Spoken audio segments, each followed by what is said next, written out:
blood-sucking pigs, you sons of a motherless goat. Give me fuel, give me fire, give me that which I desire. Ooh.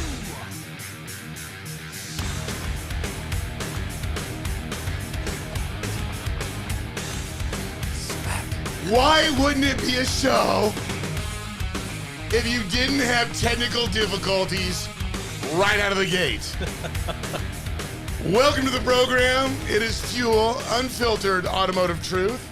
We may or may not be live, and if we're not, hey, fuck it. We'll post it afterwards. I am Dennis Pitzenbarger. Thank you for coming by and spending some time with us. I don't know, maybe somebody text me or something. Make sure it's live. I don't know. I never know what's going on around here.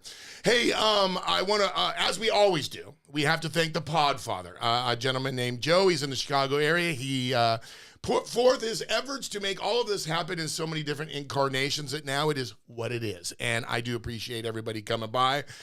This is as pre-described. It is Fuel, Unfiltered Automotive Truth.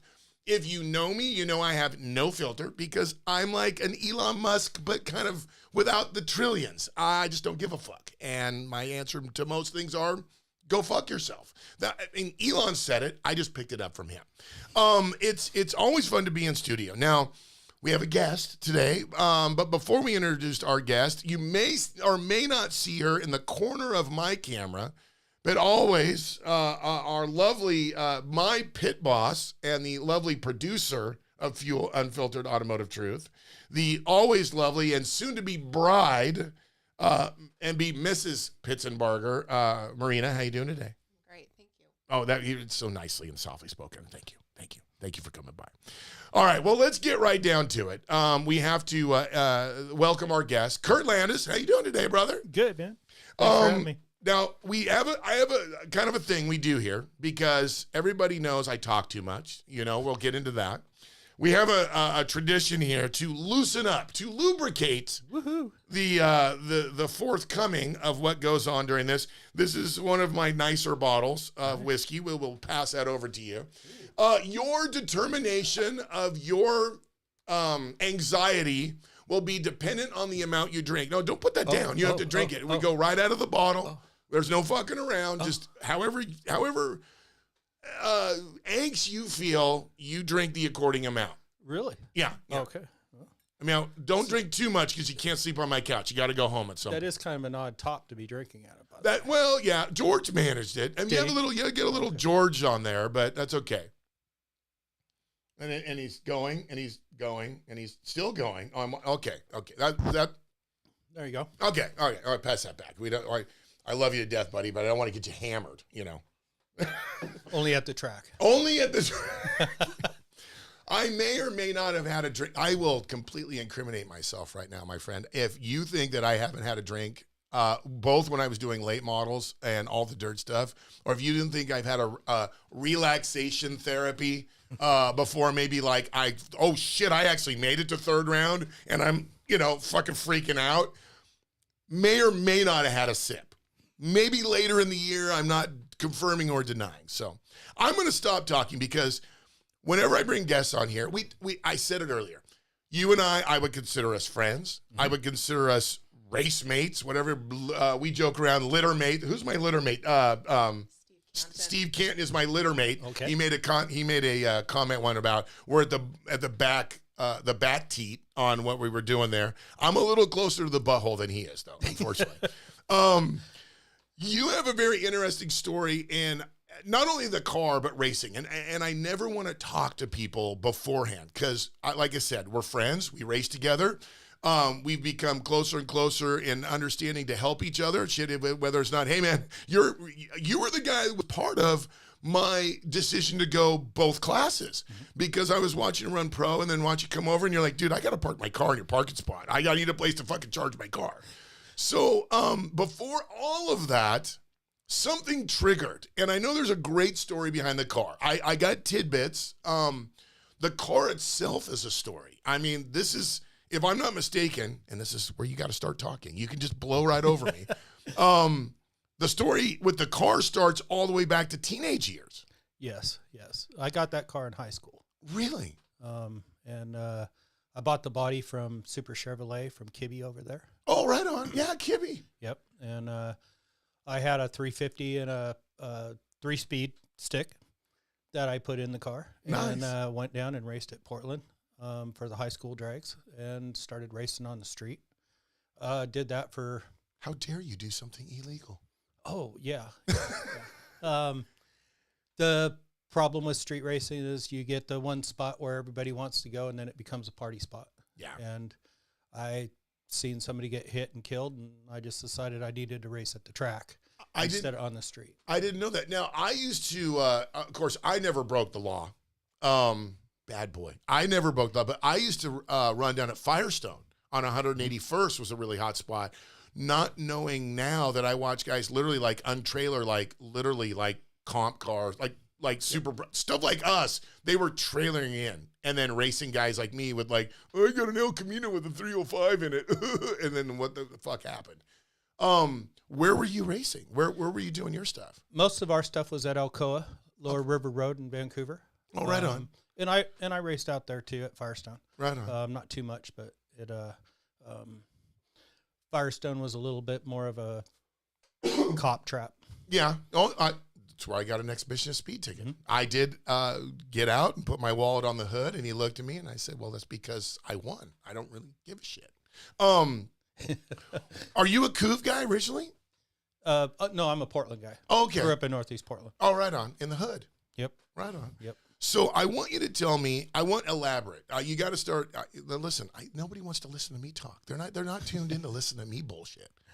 What is the story behind the car? So you got it from Kibby. Now, I mean, he's been around forever. Is he still alive? Yes. Okay. Yep. I got introduced to him from my brother-in-law. Did you, when you bought that car, it was just a shell? You need to start telling me that. I want greater detail. Expand. So before the car, I had a 67 Camaro. And I had it for about 4 weeks, and I crashed it in the snow and the ice. The only thing that was good was motor and transmission. So I got to look at that for about 6 months while I was paying for it to my dad, which is a good learning lesson. Yeah. I've not going to knock on that. Yeah, you knock on that one. Yeah. But I fortunately have not been in a serious wreck since then. Right on. But we started looking, and I found that Chevelle sitting out in front of Super Chevrolet, and I bought it, and I was going to Benson at the time, so I was able to paint it once at Benson. And then we had another friend of the family paint it, and then about 5-6 years ago, I had another guy that's out in, he's kind of towards Sheridan, but it's still considered McMinnville. Okay. But he painted it then too. But cars really changed a lot. It went from 350 to 396 to 454. Graduation, you know. Yeah. Managed to put a 555 in it the year before last. Oh, right on. Went pretty fast for a 3,500-pound girl. Went 945 at 140. So it was a lot of fun. Were you originally, when you were going, when you first started drag racing, were you going to predominantly Portland then, or were you always a Woodburn guy?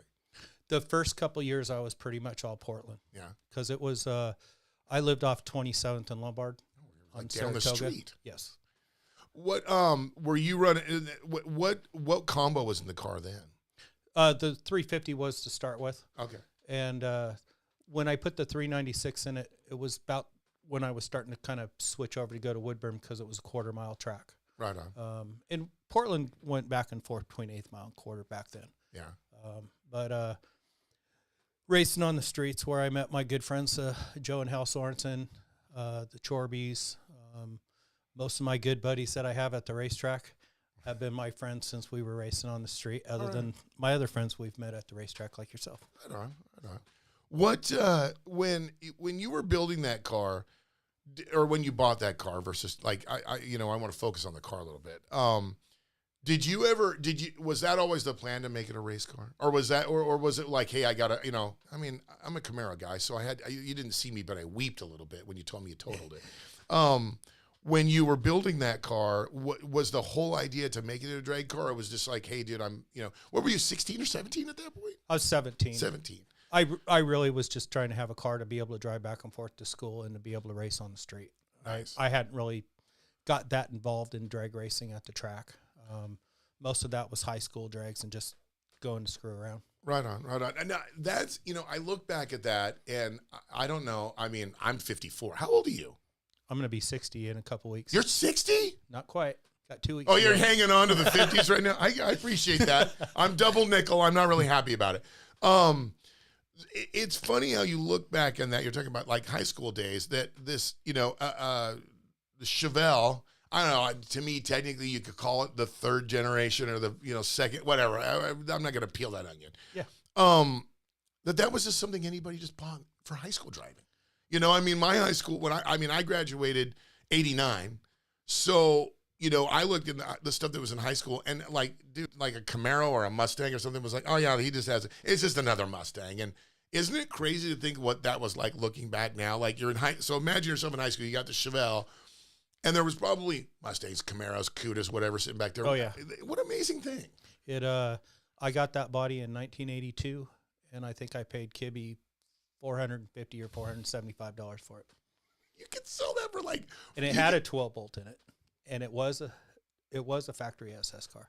You could literally rip that car down to its bare shell, and if it's a real SS car, literally sell that thing for $4,000 as a shell. No more than that. No, $4,000's low. Probably more like 15. If you stripped the car to nothing, it would probably be worth 15, and then wrecked it on top of it. That's crazy. So as you graduate through drag racing and all this, life happens. I don't know, man. What's going on during life? Where does a cross point between I got to live life and pay bills and buy stuff and grocery store shopping, and then you at some point you started to go real racing. And I don't mean real racing. I'm not trying to get into the Portland versus Woodburn thing. I'm talking about I'm going to commit. I'm going to come here all year. I'm going to go for points. You've been Team Woodburn I don't know how many years. What time frame is that where you just go, okay, it's time to go? In about 1985 is when I kind of started running the point series a little bit more. I won my first 2 races in 84. Nice.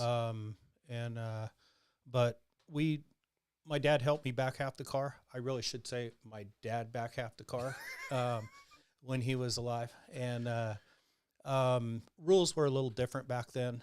Yeah. He wanted to know if I wanted to run the car in any other classes. So I looked through the old rule book, and back then, if you wanted to run super stock and you wanted to narrow the frame rails, you had to use the stock frame rails. You couldn't put in aftermarket frame rails. So you had to literally cut them, and you cut them off, you moved them in, you put another piece in between the 2 frames, tied it back together, and then tied the back together. So it makes it a lot more difficult because the 2 frame rails aren't the same as far as being flat, because some have spare tire holders, jack holders, all that kind of stuff. So it was a little bit of a challenge. He'd never done a race car before, never done anything like that before, but he was very handy, very good welder. And that's the same back half that's in the car right now. Really? Yeah. Dwayne Merritt, of course, has updated some of it, put a better set of ladder bars on it, new cross member. The old one broke a couple times. Those kind of things, but really helped it a lot. What at that point were you doing like the cage work and everything like that? Because if my memory serves me correctly, the car has a lot of interior in it, but not total interior. If my memory spikes me right, because it's tubbed, it doesn't have a back seat in it. Okay, but it's got all the door panels, carpet. That's what I pad, thought. Yeah, headliner. Was there? Did you see? It's funny. I'm in a crossroads with like my silver car. I look at cars like yours and others that are out there, and I don't want to ever make it too race car. I appreciate a pure race car, the aluminum dash and there's nothing in there and that kind of thing. But I don't know. What do you think? Does it take? What? Obviously, I know what you think. That's what you've done. But sometimes that takes away from it, don't you think? It kind of limits what you're able to do sometimes if you're not willing to pull the trigger and go lighter. My car weighs 3,500 pounds. That's not light. So, getting the thing to run in the 9s was a little more challenging. But at the same time, I've had the car so long, I don't want to put glass fenders on it and Lexan windows in it. Yeah. But, if the wallet gets big enough in a year or so, maybe I'll front half the car. Well, take some weight out of it there. That's what lottery tickets are for. We can always hope.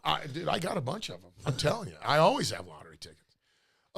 So what year? What was your first year making Team Woodburn? Because I mean, I know what it takes to get there. I have not made it. I got really close last year, but I know it takes a lot of work and a lot of dedication.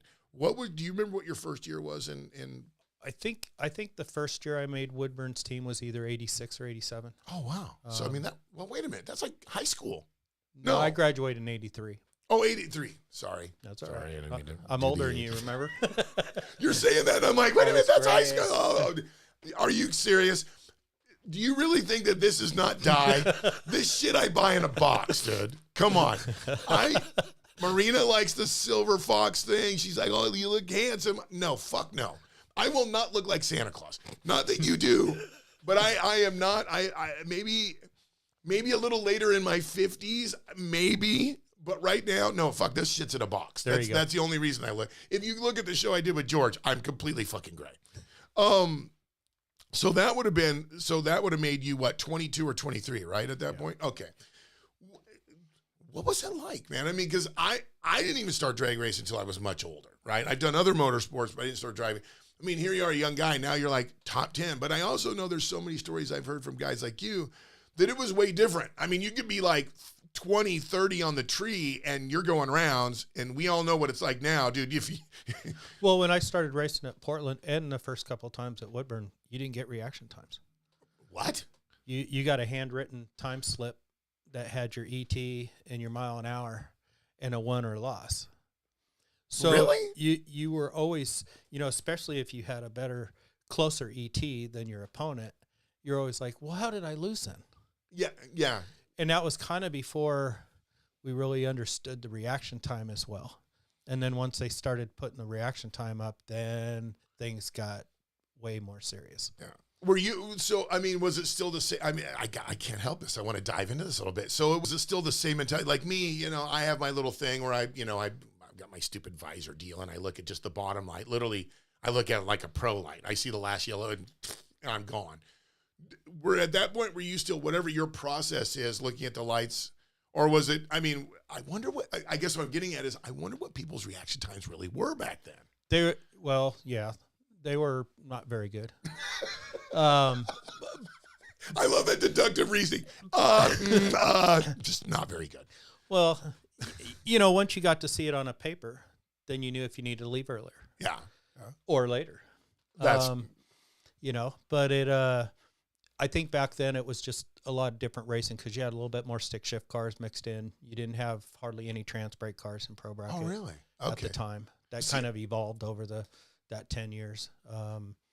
Jim Livingston did some different things with the tree as things came around. He did a split tree for a while where you could run a pro light on one side and a 5/10 full tree on the other side. Yeah. Huh. And that was back like 80s, 90s when that stuff was Most of that stuff was in the 90s. Okay.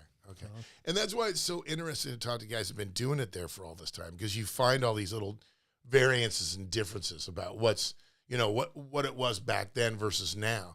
Because I know one thing for consistent, as I talk to guys like yourself, I would consider the veterans of Woodburn.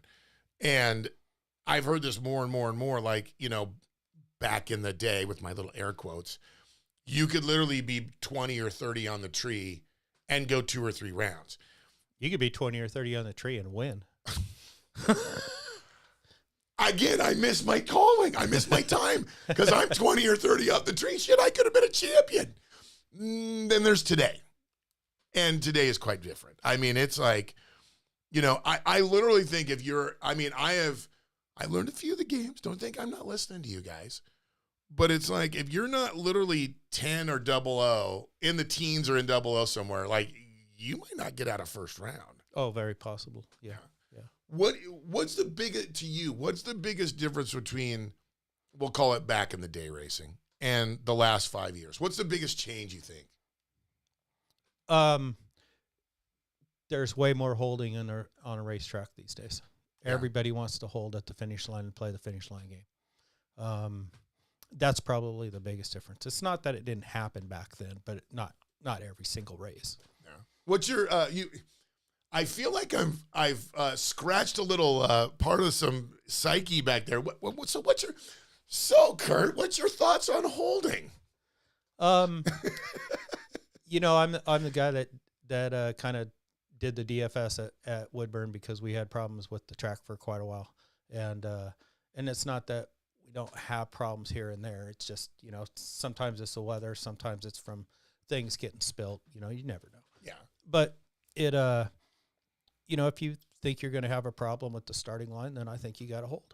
Yeah. I think if you think you got a car that's going to repeat 60 foot over and over, then it's kind of up to you. It seems like the I don't want to say new racers, but newer racers, younger racers. I'm one of those guys. It's because I'm old. I'm still new. I think a lot of them pride themselves on finish line racing, and some of them are really, really good. Yeah. I'd rather dial the car dead nuts and run your ass out the back door and see where it lays.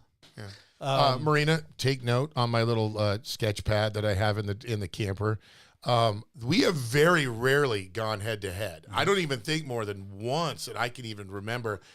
He goes straight up. Make that note that I'm not. Don't play the game with him. Just try to beat him on the tree and anyway, we'll make that note later. No, I appreciate that because that's, to me, as one of the new guys, I have seen to me, there's three distinct groups. Now, this is my little stupid world, okay? You got the guys who have no clue. I was only there a few years ago. Still kind of. We've all been there. Yeah. I don't know what the fuck I'm doing. That I was there and still am some of the times. You got the guys that are straight up, and I will say names. Like I know, for instance, now that I know that about you, because we have a racing concern. Because if I would have gone up against you, I would have been calling me like, does Curt hold? I would have been like telling people, does Curt hold? Or should I be like thinking about what's going on up at the top of there? And somebody would be honest and say, no, he's straight. No, Pat. Pat is a guy I know. He will go up there. He will put a dial on his car. Always. And whatever the fuck is on the dial, it's reaction time is where he's there. Yes. I know that for a fact because I lose to him all the time. I know now that, but then you got the guys, and again, I don't think it's wrong. No. I It's don't just think their style of racing. Yeah. There's guys that I know that have done it to teach me a lesson. I'll not get into that onion. And then there's guys that I know that I am, we're 1,000, 1,100, 1,200, and we're doing the, and I don't know which way to do. And sometimes I floor it and sometimes I fucking pin the brakes. I have not even got close to learning that part of it, but I have a little bit, but it's interesting where people fall in that. And I think, would you agree? Where do you think, if you were to put people in age brackets, do you we'll take the dipshits being one of them sometimes, into the old school or new school, what percentage do you think's out there right now? Well, explain that question one more time. Okay. Sorry, I just went on a rant. Do you feel that there's more straight up, we'll call them straight up racers, the guys that just go, I put 975 on it and I run a 975 and my reaction time is whatever it might be. And then there's the guys that are holding and playing a little throttle game at the back because, if you think I've done it, I'd be a liar if I didn't say I fucking completely threw anchor. Sure. At the top end. Where do you're I've going flat up, spotted front tires before. It's happened. I haven't done that yet, but I have remember my third gen, the Camaro, the spoiler's that far from the ground. So if I hammer the brakes, I guarantee you that spoiler's tripping it before the lights are. Sure. What do you feel that there's more people doing it straight up? And by the way, for the record, there's nothing wrong with whatever way you're doing it. Oh no. I'm just curious of what your thoughts are. I think the different classes are different a little bit. I don't think Super Pro puts as much in the bag, so to speak. I think Pro Bracket is one of the more so classes that has that. Yeah. Sportsman is that way, but for a different reason. There's so many people in there that don't want to come over to Pro but they're going too fast for sportsmen, so they'll just slow the car down and then just plan on going down there and taking the stripe. Right on.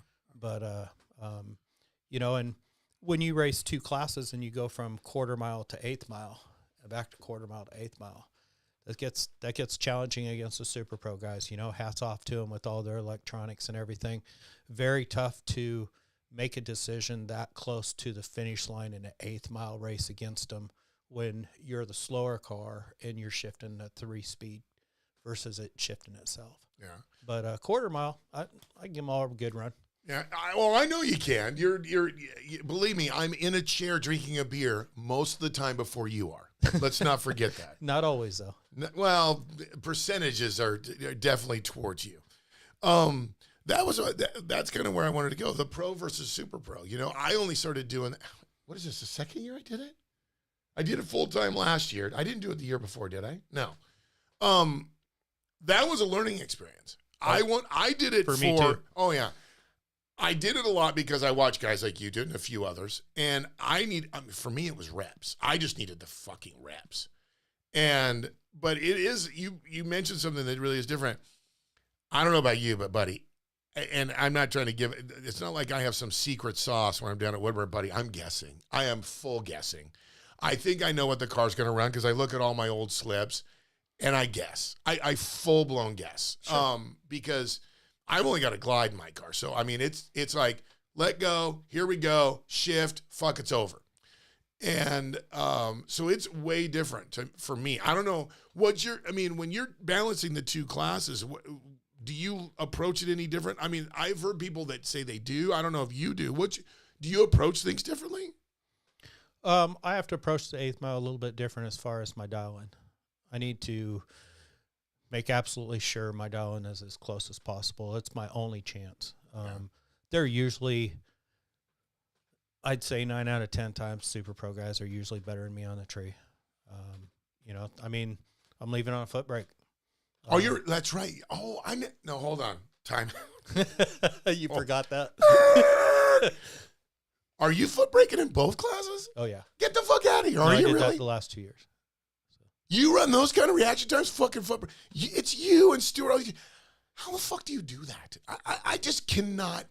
I tried to foot brake my car like one weekend. I was a fucking disaster. Stuart used to do it all the time before he went trans braking.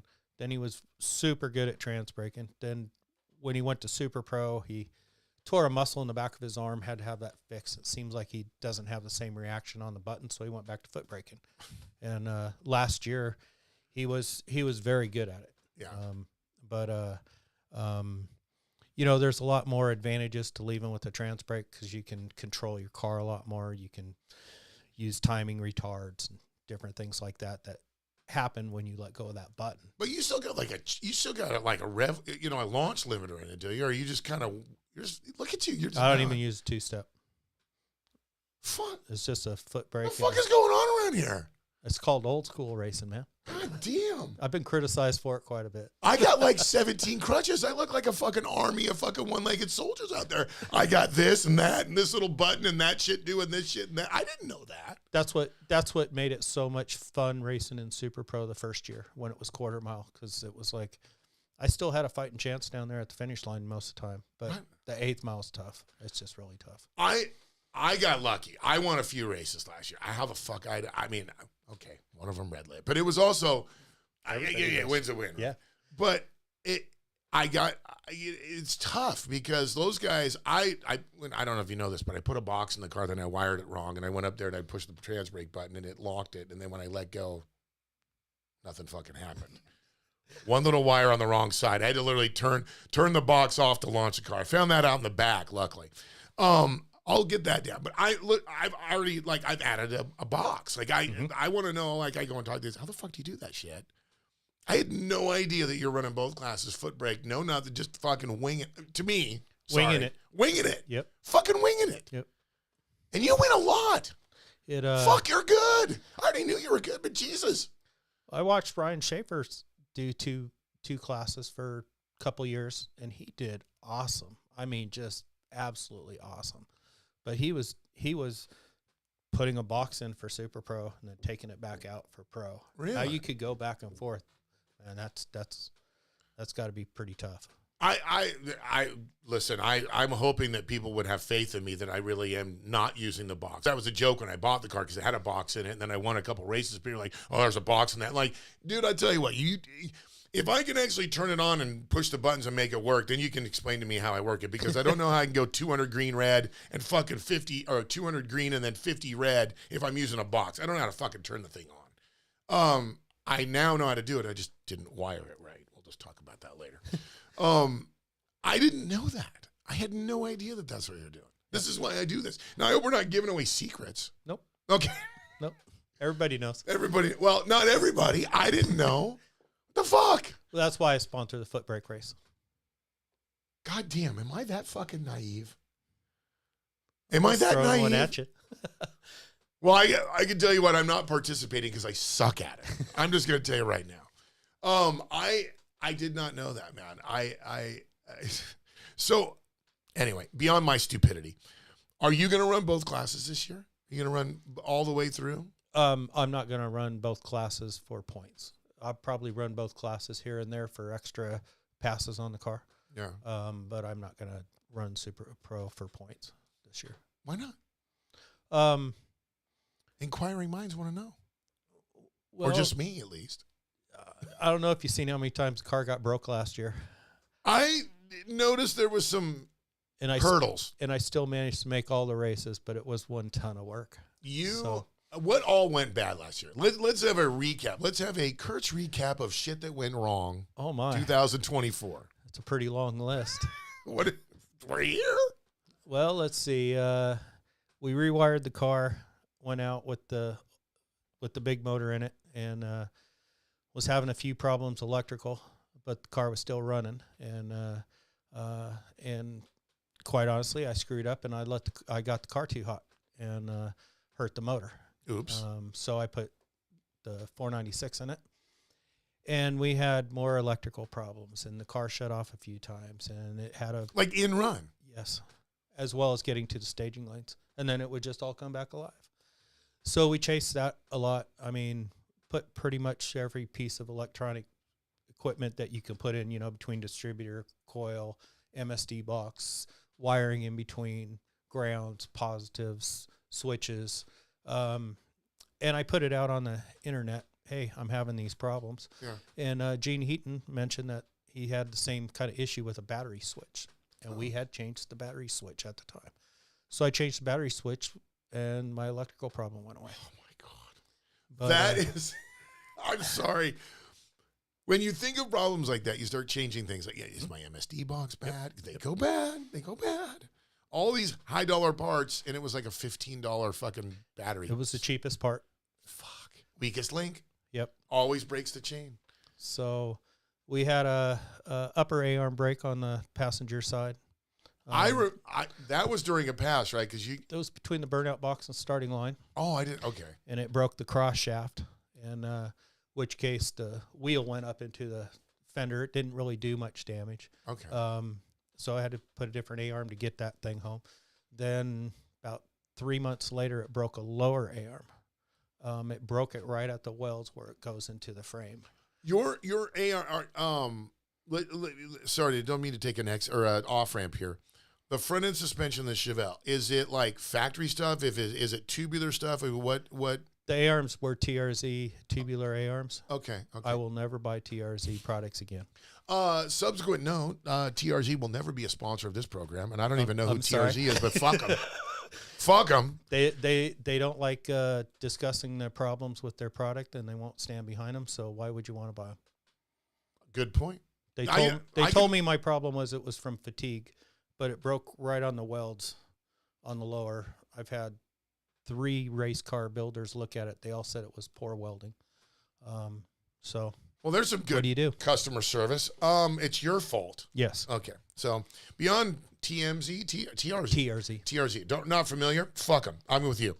I'm just getting on the bandwagon. Luckily, both times it broke between the burnout box and the starting line. If that would have broke going down the track, it would have pretty much been a catastrophic. Disaster. Yes. Yeah, catastrophic. They didn't care. Wow. Okay. So my off ramp turned into another off ramp, but back to this off ramp. Okay. I didn't know what suspension you had in the front of it because I was curious when you said it broke. I mean, I'm thinking like, you know, a big old like cast iron, you know, how do you break one of those? I assumed that was the answer. So you got all that fixed because, I mean, it's no mistake, dude. Your car is like a picture machine, an image of racing machine. Thank you. Front end in the fucking air, big ass tires on the back. So, but going from that, how much? I know at one point I thought you had, if I remember, Greg, you had a transmission issue at some point during the year and literally were like ripping transmissions out of it. That was the year before. Oh, that was the year before. Yeah. Okay. Yeah. Well, I mean, continue your story. Continue your story of heartache.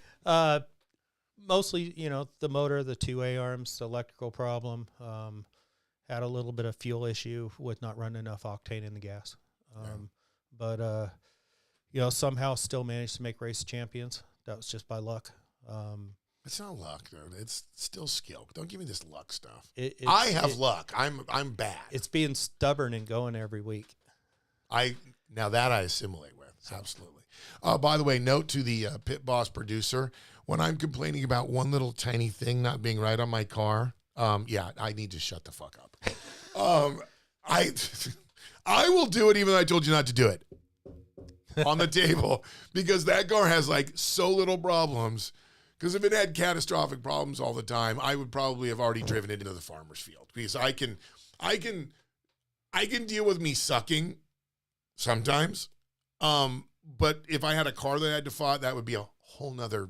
No, I'd probably just be back in some bomber class car at Willamette Speedway. At least that one I can drive into the wall and not give a shit. So then all these issues, I don't know if you remember, like me, I was very happy where I ended up. Were you were still Team Woodburn this year? Mm-hmm. Okay, in both classes? No. They only let you run one car at the ET finals. So well, no, I mean like as far as points. That's what I mean. I mean you could have. I don't know. I kind of stopped running Super Pro with about 3 races left because I had been having so many breakage issues, and I didn't really think I was going to make it legitimately. I thought I could probably get close enough that I might have been asked if people didn't want to go, but I really didn't want to make it that way. I wanted to just make it if I made it. Right. And I figured I should just concentrate on the pro bracket thing. I was having problems finding the light with the new motor and those kind of things. So, well, that is, here we go back on the trans brake foot brake thing. Mm-hmm. There's a big difference between a 496 and a 555. Yes. Was it more power that was throwing you off? Was it because it was launching harder, or were you trying to, what? No, I was much better with the big motor. Oh, really? Yeah. Okay. The 496 just didn't have enough bottom end to it. I went from 131 to 140, 160 foot. So you lose a tenth and 60 foot, and you're leaving off a foot brake. You're trying to find that on the tree, which I'm not making excuses. It's just what my problem is. Was. You don't want to go over. You would like to go over the laundry list of problems I have when I get up there. No. What's your outlook for this year? I mean, what's the plan for 2025? I mean, is the car prepped? I mean, like you saw my car; it's on fucking jack stands. I haven't touched my car since last year. I hope to put 4 new A-arms on it so they all match.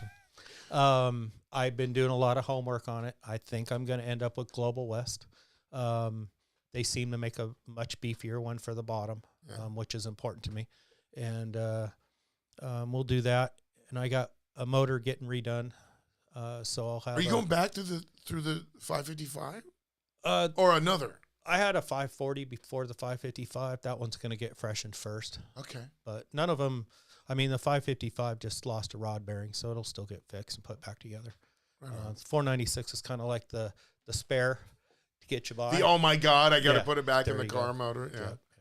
What? But are you going to run? I probably just spaced that out. You are going to run both class, but you're going to maybe run both classes, but predominantly pro. Yeah. Okay. No, I get that. I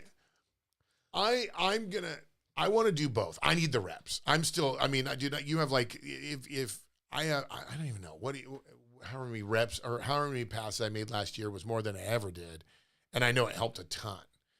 I know that I needed it. You're more like, what do I want to break? Because that thing, it's pretty ferocious when it takes off. I mean, I talk to a lot of guys that put the thing in the air.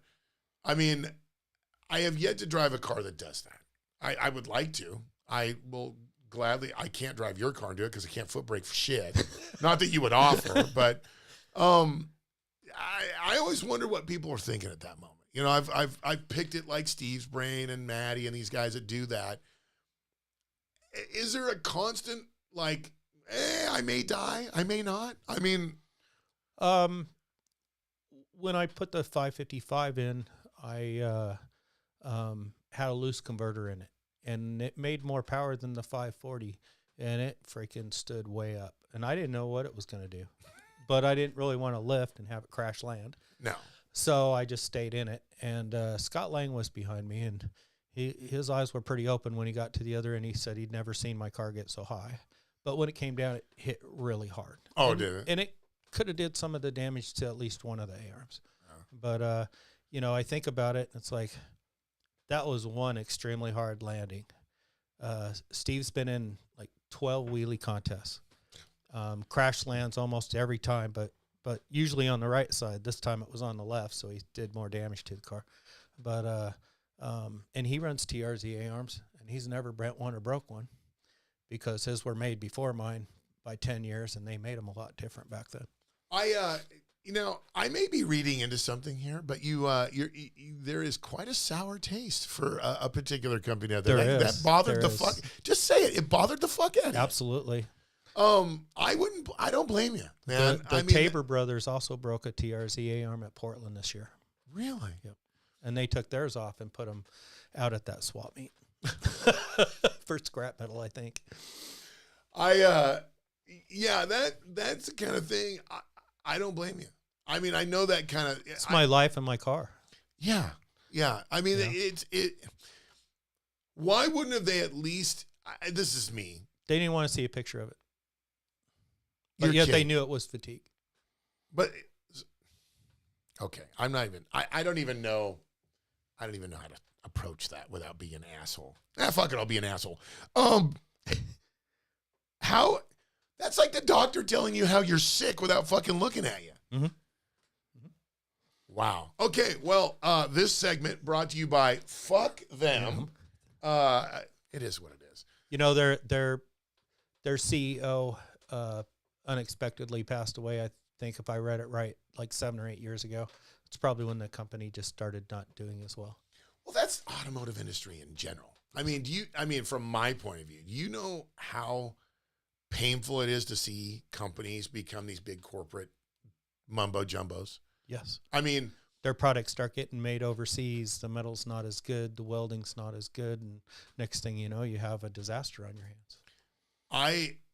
I hate to say it, and I have a lot of friends that work for the parent company that bought them, and they're my friends, but I don't agree with the logistics of it.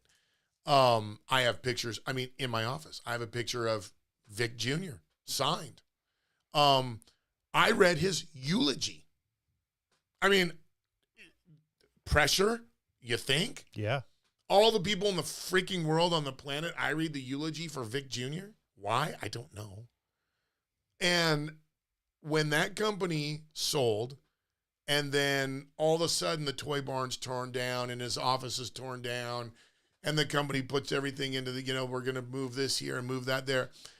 Again, I'm not trying to pick on the people that I know and I love that are within the organization that bought them. You can figure it out. Everybody knows. But it is one of those things that then resonates through down the trough, so to speak, of the products not being as good. It's a bummer because I see that happening in all facets of the automotive industry because it has, I don't know about you, but I see that all the time. Yes. People, they just start making a product and they create a company and then listen, if all of a sudden, if I was Joe Rogan and we had 18 million fucking people listening to us and somebody said, here's your check for 100 million, walk away, I'd be like, dude, guess what? Bye. Yeah. Sorry. I love you. Ain't doing this shit anymore. I'll be on my private island, flying into my private jet, in my private hangar to get in my private coach to drive my Copo car to the racetrack. It's $100 million. I'm sorry. I get it. But there still should be, if you're going to do that ethics and morals should continue. Well, and I'm not going to specify names because I don't know if he really wants it out there or whatever. But you and I both have a mutual friend that has a business that he's been people have come forward and tried to buy that business from him, and he has a lot of respect for me from the idea that he doesn't want to sell it to him because he's afraid that they're basically just going to shove it overseas and have all of the metal and welding and everything done there. Yeah. And it won't be the same product that he's been putting out for the last 10 or 15 years. And so I give him a lot of credit for that, but he's also not becoming that real rich guy right away either. That's a tough one. How do you do that? How does someone make that distinction? I don't know. I mean, I watched it when I was more involved with like going to SEMA and PRI and all that stuff and talking to these companies and doing stuff for them on the side. I remember very specific guys. I mean, Milodon, Rick, super neat guy. He was one of these guys that there is no way on the greenery of God's earth I will, 70 million, bye. Or whatever the number was. I'm just making that up. Sure. Oh, and you're going to pay me $195,000 to walk into my office for the next 5 years and go, do the little wave. I'm here. It's tough. Yes. The moral compass is tough. I mean, like I said, if all of a sudden, whatever, Westward One, I don't even know if they syndicate programs anymore. I don't know. That was back when I was doing radio. We were Joe Rogan, if I was Joe Rogan, and you were, I don't know, Elon Musk, and we were on my podcast, had 25 million people listening to it right now, and you had, well, you'd be a trillionaire, so you'd have to give me some money. Exactly. How somebody goes, yeah, by the way, here's some money, and a lot of it. The problem is, I don't know, it's a moral compass thing that I can only hope I have the choice to make somewhere in life. That'd be nice, yes. That ain't going to happen. Let's just Me neither. I'm just some guy who runs a tent shop, man. What? Okay, we went on to this business rant. Throughout history in drag racing in the Pacific Northwest for you, there has to be memories. There has to be better this than that. Everybody knows my coup de grace was actually beating Steve Kelly in the Fall Classic.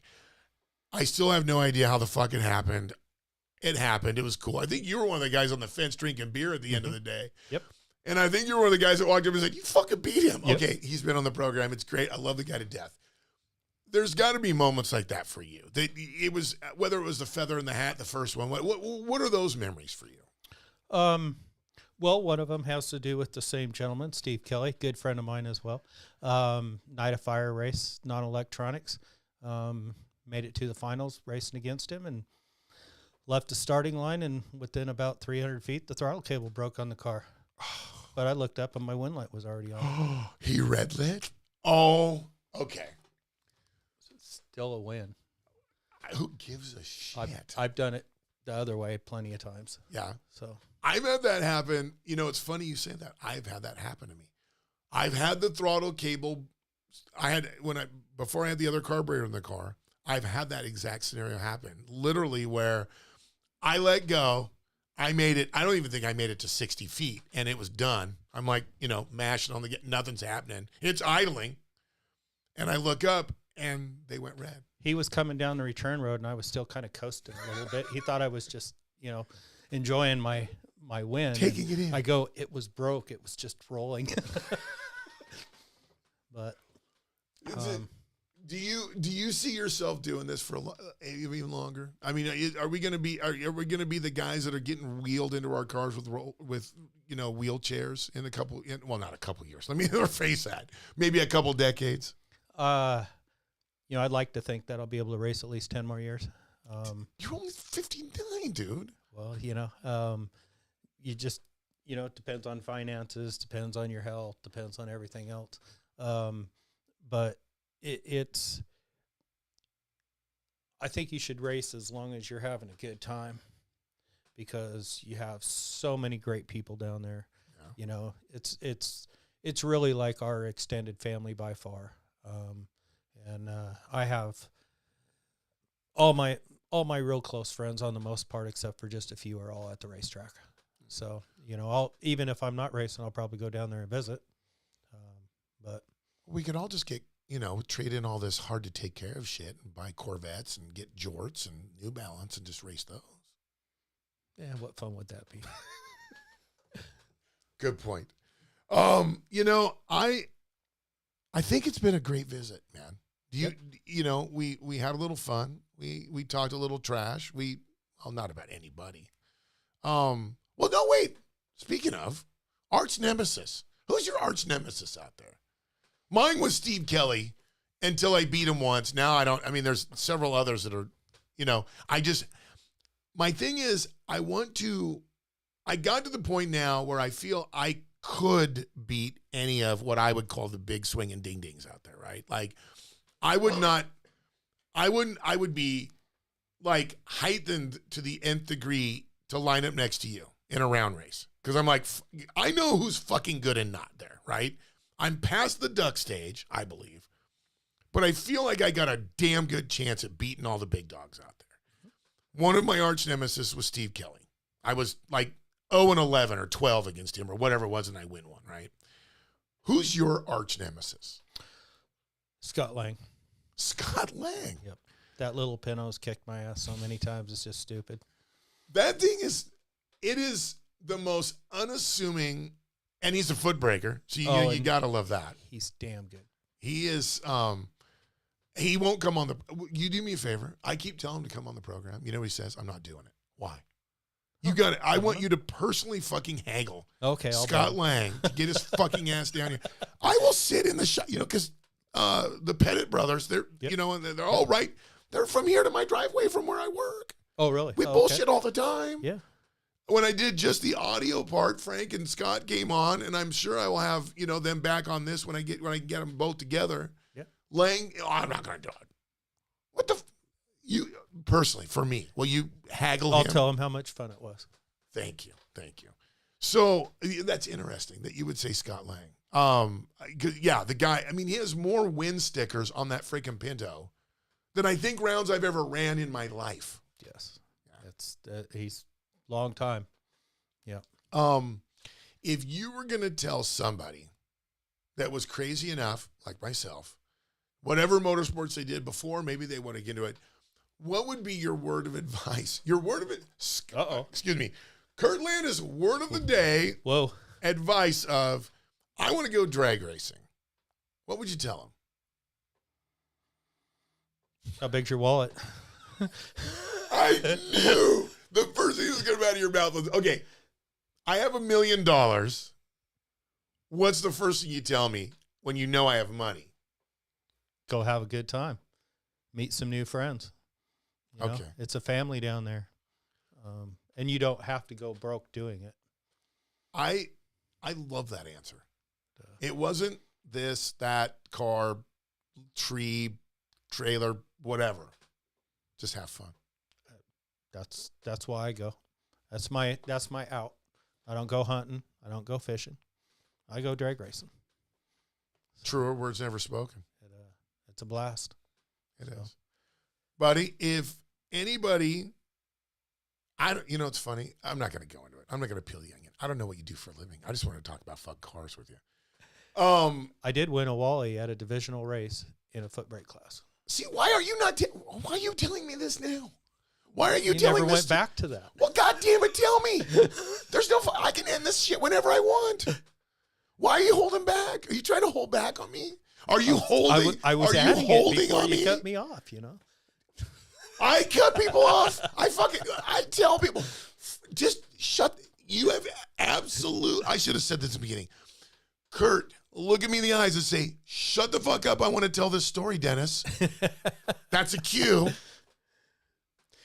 So I went to a double divisional. No, you didn't tell me to shut the fuck up first. Oh, shut the fuck up then, Thank Dennis. you, Jesus. I went to a double divisional when Jay was still at the track. Okay. And they had decided that it fell on a day when they were running a foot brake race. And so they ran foot brake instead of sportsman, and that's what they called it. And I had to get into a conversation with one of the NHRA guys because the car was too fast for sportsman, and he thought I was running sportsman. I go, no, they made it a foot brake race. You can run whatever you want, blah, blah, blah. And so we had to get that okayed with Jay. And when I actually won, I got a Wally and it had a Sportsman plaque on it. And I was like, oh, crap. So I went up to the tower to talk to Jay. And when I opened the door, Jay says, don't even say it. I already know what you want. I already ordered it. It'll be here in a couple weeks. Cool. Perfect. So he gave me it in a couple weeks, put it on, and that's the only Wally I currently have. Is it now? It's listen, a normal divisional Wally. So it's the one that's not the like. It's not the championship one that's got the extra stack on it. Oh, okay. I mean, not like I have one. Because you can see I have so many award. No, I don't. It took an hour to get these stories out of you. I was just following your lead. They'll follow my lead, fucking dog. This is live, fucking whatever. I should have made you drink the whole damn thing. That's what I should have done. It's okay. I really appreciate you coming on the program. Oh, I don't want to make these things too long because then people will be bored. But we'll always come back. I hope that I will be able to do some of these at the track this year. I got to try to make this clusterfuck mobile. But I do appreciate you coming by, man. I mean, we can pimp some businesses. We already took one and drove it through the fucking ditch a couple times. But thank you for not shooing me off that. No. Listen. There's examples like that across the board. I'll give you an example since we talked about Lang. I have a Proform 1050 41 style 4150 style 1050 on my silver car. Fucking thing has been fucking flawless. Works perfectly. Ask Scott Lang what he thinks of Proform carburetors. The story is he threw one across the fucking trailer and threw it in a blue garbage can at Woodburn. I heard something about that, but I wasn't there. So, I mean, I'm not saying, now trust me, from what you said, I ain't going to go buy no fucking A-arms from TRZ. But it's always funny how that stuff happens. You know, you never know. Now, there's a big difference between how a carburetor works and something that's supposed to keep you from, dying tends to be a big deal. But anyway, I do want to say thank you for coming by, having some fun. We're going to put you in, we got to do our little lap thing. We'll do that in a second. But I hope everybody enjoyed this episode. As always, thank you to Pit Boss. Absolutely extraordinary. I don't know if anybody tried to get in it. For all I know, we're not even live. I think we are. I didn't turn on the chat box, so who knows who's been trying to get a hold of us this whole time. Oh. If you were trying to get a hold of us, I'm sorry. I didn't turn it on right. Shit happens. Curt, thanks for coming by, man. I really appreciate you coming by. Thank you for having me. This is what this was all about, is just having a good time and talking about cars. And I genuinely appreciate it. Cool. All right. I am going to start playing some music.